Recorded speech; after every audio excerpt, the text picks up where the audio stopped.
When I got up this morning, I could see the sun coming in my bedroom window through the curtain.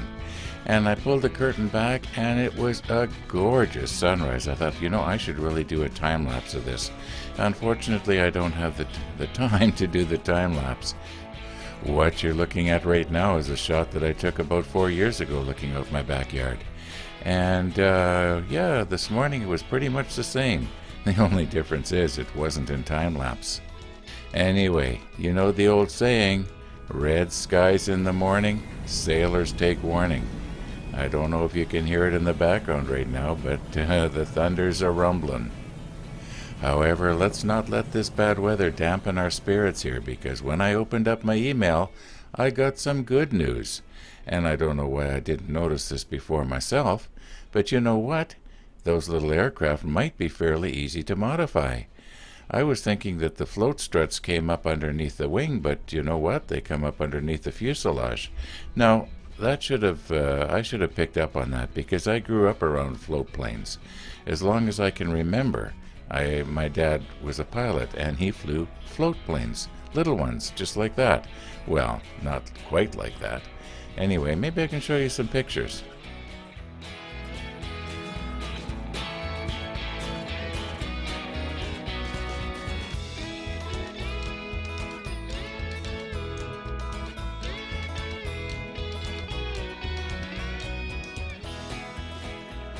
Now this picture you're looking at right now, well, that's not my dad. That's actually me around 1970, back when I was young and handsome. Yep, I got my pilot's license too.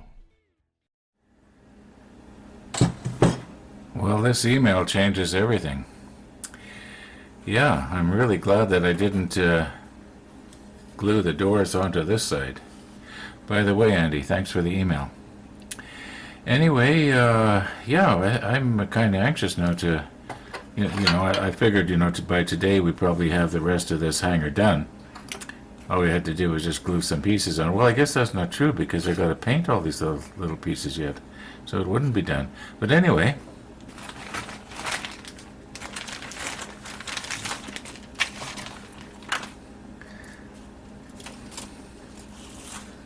all right.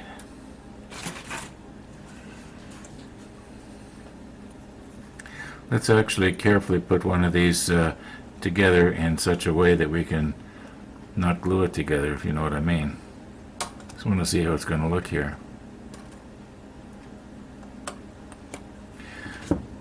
Okay, now these are the wings in question. And we'd have to carefully cut them off. Well, let's get the fuselage on and see where it's supposed to go here. I want to be careful that I don't go getting in a big rush and accidentally wreck something.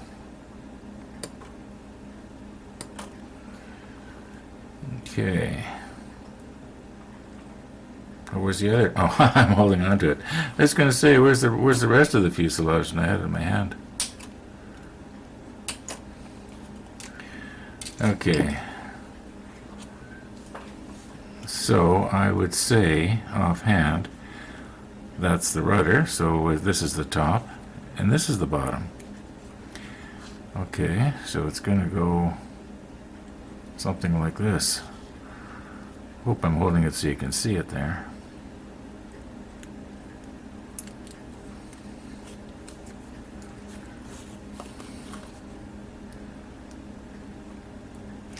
Oh, I see, I got a little piece of sprue right there. Well, here we go again with my technique. I'm going to put it on like this, squeeze very gently, and then roll it. And that should be almost perfect.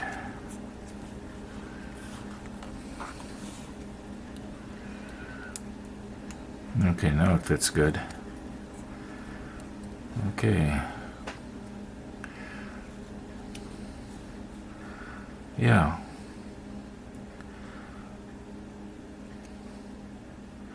You know what? You can actually see. Where's my pointing stick here? I'm going to zoom in a little bit on this. I'm too far away.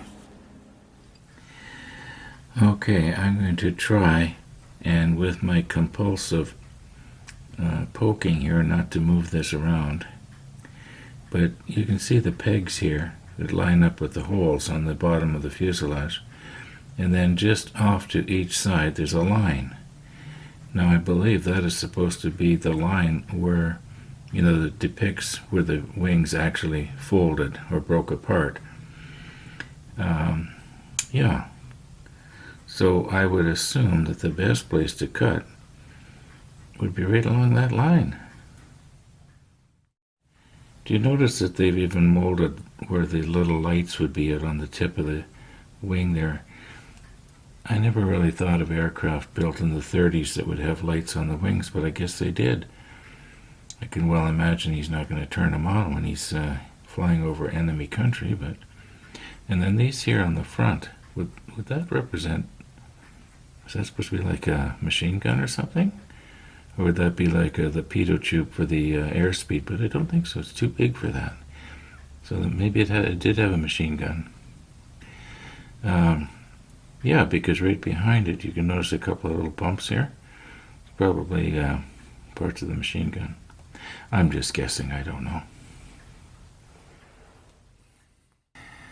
I've gone ahead here and I've cut the rest of the pieces off of the sprue.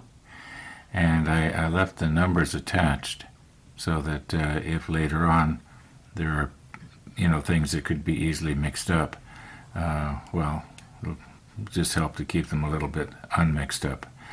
Anyway, I was thinking here though that what I should be doing maybe is just double checking to make sure that if I was to cut, right along that line, that it's not going to be too close to the fuselage.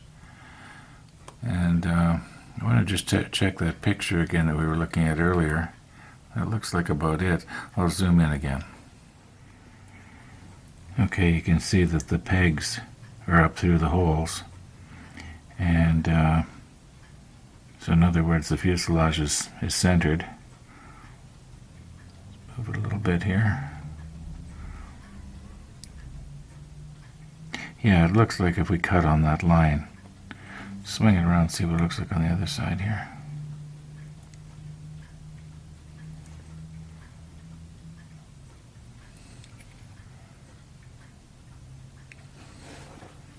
That looks like about it to me. But again, I want to check the picture and also Stefan's drawings. Okay, here we are at that beautiful plastic model that a person can get if they want to spend a big bunch of money. I won't be getting it. At first I thought it was, around $30-40, and then I find out it's like 10 times that. So so that model's out for me. However, you can see here that the where to cut the wings is right up close to the fuselage, just like Andy said in his text. Anyway, let's get to Stefan's book here.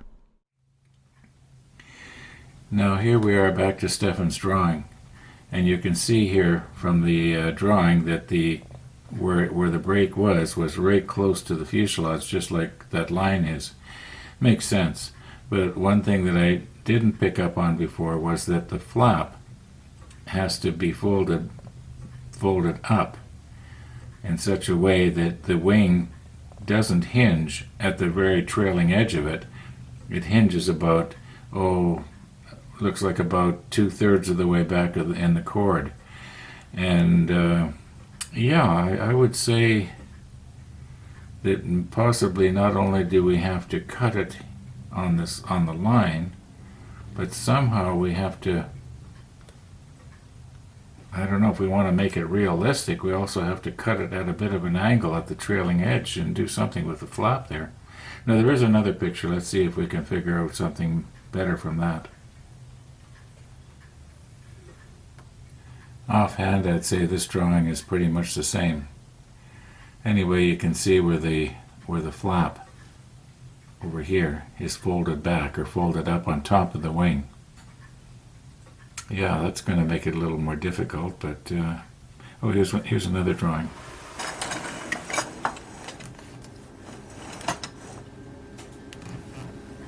Okay, you can sort of see the flap there on top of the wings, not too clear.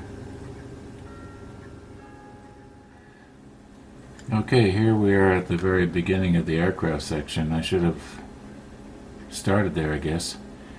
I'll zoom in on this, but you can see right there where there's a part of the flap. I guess that's not really the flap. This is the flap.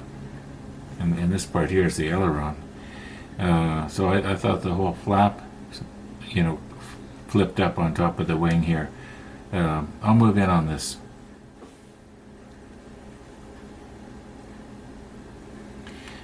Okay, see the hinges there and there. So where's my pointing stick? So this piece here is the same as this piece right here. But if it hinged against the fuselage right there, how would that make it, this part of the flap here, it looks like this would also, I don't know.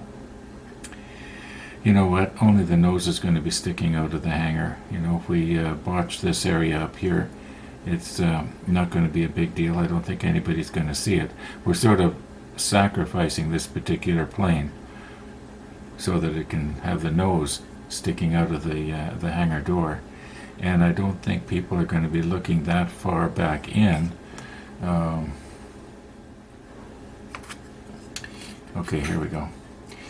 I don't think people are going to be looking that far back into the hangar anyway that they're going to really be able to see that, because the nose is going to be right here. That means that this botched up area is probably going to be way back here somewhere. Anyway, that's my thinking at the moment. Now, I don't know if you can read my watch or not, but if you can, you'll notice it's just after 3 o'clock here in Winnipeg already.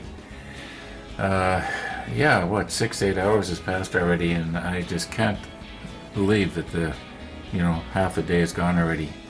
I was going to mention something here, and that is that down in my workshop I have a scroll saw, and I have about 5 or 6 different types of blades, and one of them I think has a kerf that's probably as thin as this. It's very, very thin.